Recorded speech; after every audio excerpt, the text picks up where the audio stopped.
హల్లెలూయా ప్రభాని స్తుతి స్తోత్రాలు వందనాలు ప్రభా విత్తమైన మౌనముగా పరిశుద్ధుడ కర్మ రక్షకాన్ని స్తుతి స్తోత్రాలు వందనాలు ప్రభా ఇదిగోనైనా ప్రభా అయ్యనైనా ఈ నెలలోనైనా ఫస్ట్ సండే రోజు నేను మమ్మల్ని నడిపించినందుకు స్తుతి స్తోత్రాలు వందనాలు ప్రభా గొప్ప దేవ మౌనముగా పరిశుద్ధుడ వేల దూతలతో కొని ఆడుతున్న దేవాన్ని స్తుతి స్తోత్రాలు వందనాలు ప్రభా మా పట్ల నుండి చేసిన మేలకైన స్తుతి స్తోత్రాలు వందనాలు ప్రభా మా కోసం నైనా నీ శరీరం దున్నబడి నైనా నీ రక్తం కార్చినావు నైనా నీ స్తుతి స్తోత్రాలు వందనాలు ప్రభా ఈ లోకంలో ఎవ్వరు చేయలేని త్యాగం నైనా నువ్వు చేసి మాకు రక్షణ ఇచ్చినందుకు నీ బిడ్డలాగా స్వీకరించినందుకు నీ స్తుతి స్తోత్రాలు వందనాలు నా పట్లనైతే నువ్వేదో మేలు చేసిన ఎన్నో కార్యాలు చేసినా కంటి కనబడని చెవులు తినబడని మేలు చేసినానైనా ఇదిగోనైనా నీ ప్రియ బిడ్డల మధ్యలో సాక్ష్యం పంచుకొని ఇచ్చిన కృపను బట్టి నీ స్తుతి స్తోత్రాలు వందనాలు చెల్లిస్తూ యేసుక్రీస్తు నామమున అడిగి వేడుకుంటున్నాం తండ్రి ఆమేన్.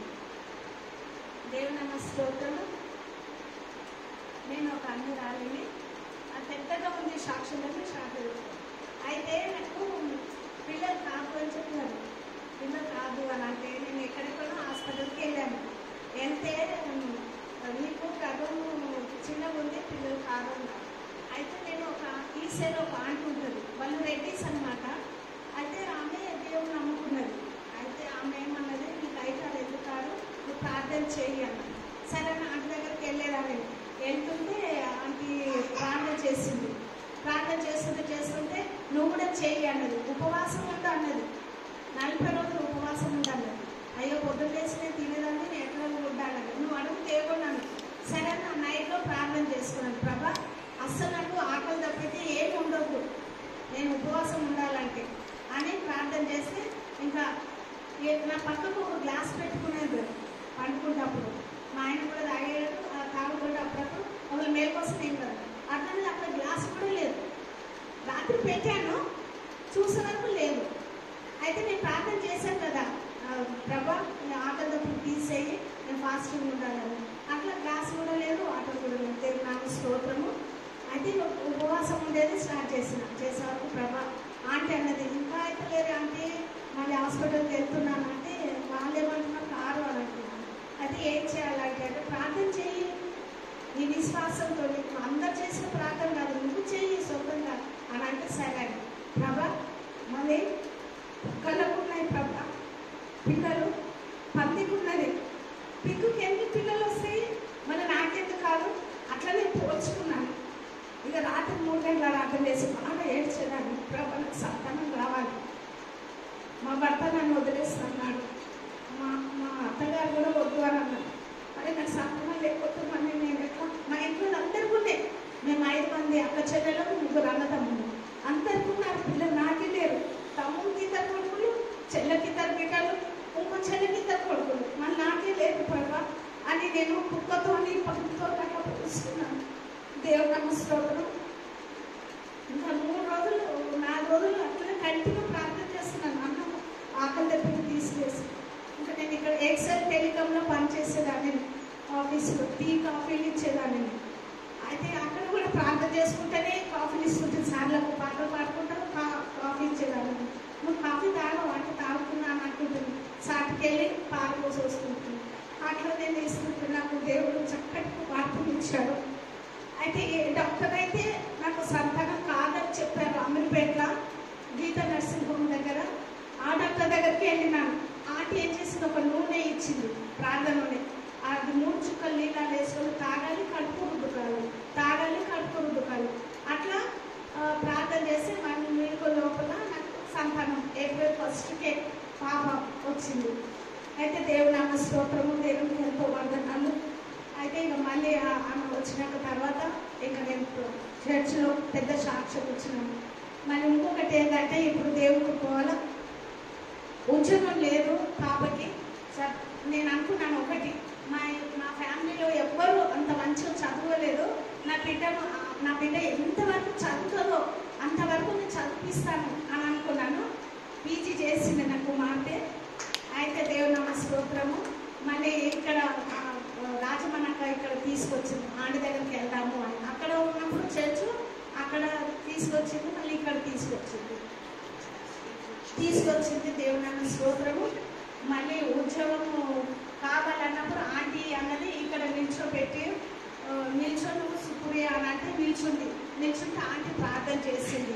ప్రార్థన చేసినాక మళ్ళీ ఇప్పుడు ఆమె పీజీ దాకా చదివింది. దేవుడి కృప వల్ల ఆమెకి ఇప్పుడు హెచ్ఆర్ పోస్ట్ వచ్చింది. ఇప్పుడు పోయిన నెల 20 తారీఖు హెచ్ఆర్గా 5 బ్యాంక్స్లో కంట హెచ్ఆర్గా చిన్నమైంది కదా, అయితే హెచ్ఆర్గా పోస్ట్ వచ్చింది. ఆమె చేస్తుంది దేవుని నామస్తోత్రము. నా పట్లనైతే ఎన్నో మేలు చేశారు, ఎన్నో కార్యాలు చేశారు.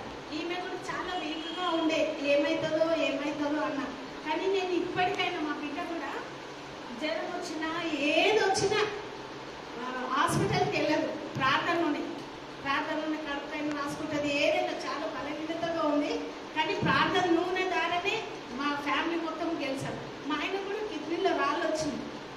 ఆయన 5 లక్షలు 6 లక్షలు అయితే అని అన్నాడు ఇక్కడ థింగ్స్లో, కానీ పైసలు లేవు మా దగ్గర అంతగా. ఏం చేయాలి ప్రభా అని అంటే రామనగర్ సామాన్య దగ్గరికి వెళ్ళి అక్కడ ప్రార్థన చేశారు. ఆ పాస్టర్ ఒకటే అన్నాడు, ఈ రోగం నీకు ఉంది కదా, లేదని ప్రేయర్ చేయి, ఉన్నదని ఎందుకన్నా అన్విశ్వాసం ఎందుకు పెడతావు అని అంటే, ప్రభా ఇది లేదు అంటే ఆయన నన్ను ఇట్లా చూసిండు. నాకు నొప్పి ఉన్నది, కిడ్నీలో రాళ్ళుందంటే నువ్వు లేదని ఎట్లా చేస్తున్నావు అంటే, దేవుని దగ్గర విశ్వాసం పెట్టున్నాడు. ఆవగించంత విశ్వాసం ఉంటే కొండలైనా పిలిచవచ్చు అన్నాడు. మళ్ళీ అటువంటిప్పుడు ఆవగించంత విశ్వాసం పెట్టు, నువ్వు కూడా అనుకో లేదండి. మా ఆయన నమ్మలేదండి. మా ఆయన మందేస్తాడు, పూజలు చేస్తాడు బాగా, కానీ ఇంట్లో చేయడు, వాళ్ళ అమ్మలు ఇంట్లో చేస్తారు. కానీ మా ఇంట్లో పూజలు ఇట్లా ఏం లేదు. దేవుడు కృపవల్ల ఇప్పుడు ఆయన కూడా కిడ్నీలో రాలేదు, ఏం లేదు, అన్నీ దేవుడే తీసేశాడు. మళ్ళీ ఇప్పుడు 20 తారీఖు మీకు ఉద్యోగం వచ్చింది, ఉద్యోగం చేస్తుంది. దేవుని స్తోత్రము.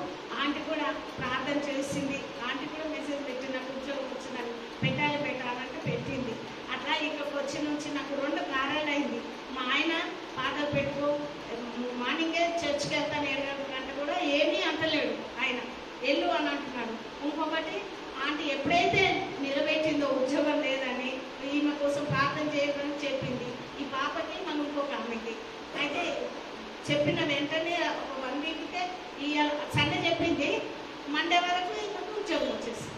మళ్ళీ గొప్ప సాక్ష్యం కదా, దేవునికి ఆంటీకి థ్యాంక్స్. మళ్ళీ మీ అందరికీ నా కుటుంబం కోసం ప్రార్థన చేయండి. నాకు ఒక్కటే కోరిక ఉంది, నేను దేవుడు నమ్ముకొని 25 సంవత్సరాలు అవుతుంది.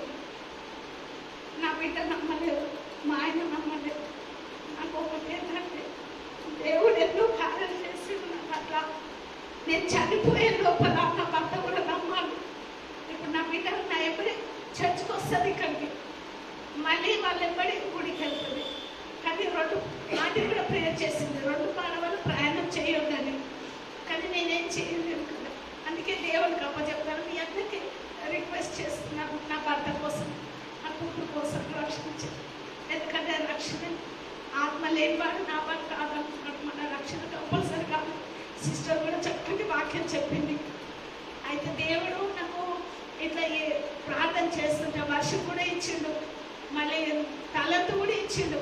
ఇట్లా వాక్యం ఎవరైతే చెప్తారో ఆ వాక్యం ఎవరి చెప్పమని ఇట్లా దేవుడి స్తోత్రము.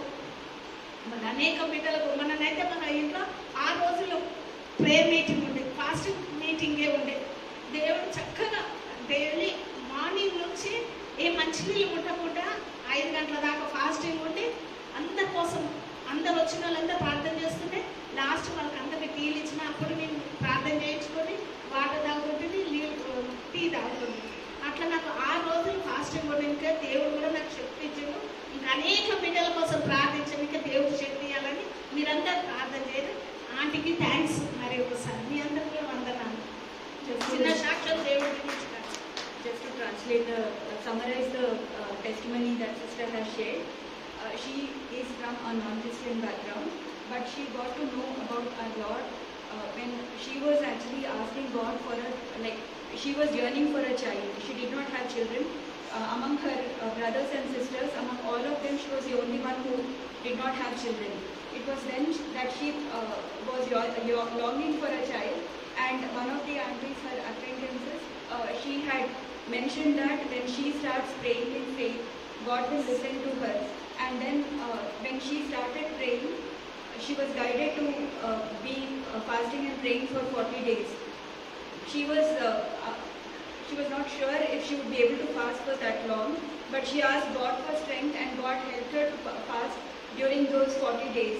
And while she was fasting, she on April 1st, God blessed her and with a child.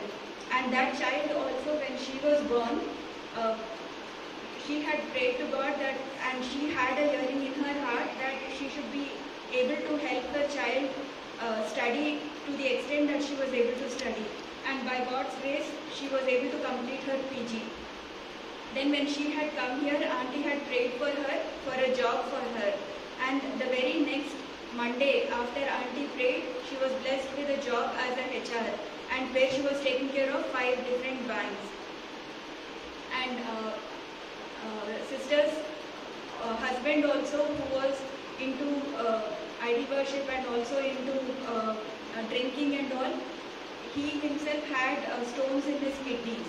And sister is the only person who accepted Jesus, and she was praying for him, and she also told him that he has to pray to God and has to confess that God, through him, he will have his healing. And when he was asking her, like when he is actually having that pain, how is it that he can pray that there is no stones in his kidney? But then she said that if you pray in faith, even a faith as small as a mustard seed, even mountains will move. When she said that, and they started praying, doctors who actually said that it will take at least 5 to 6 lakhs for the surgery to remove all those stones. Those stones vanished from his kidneys, and he is now enjoying good health. Sister has now requested all of us to pray that she has seen the fruit of salvation. She has accepted our Lord Jesus as her Lord and Savior. She is asking us to pray for her daughter and her husband that they too will know Jesus personally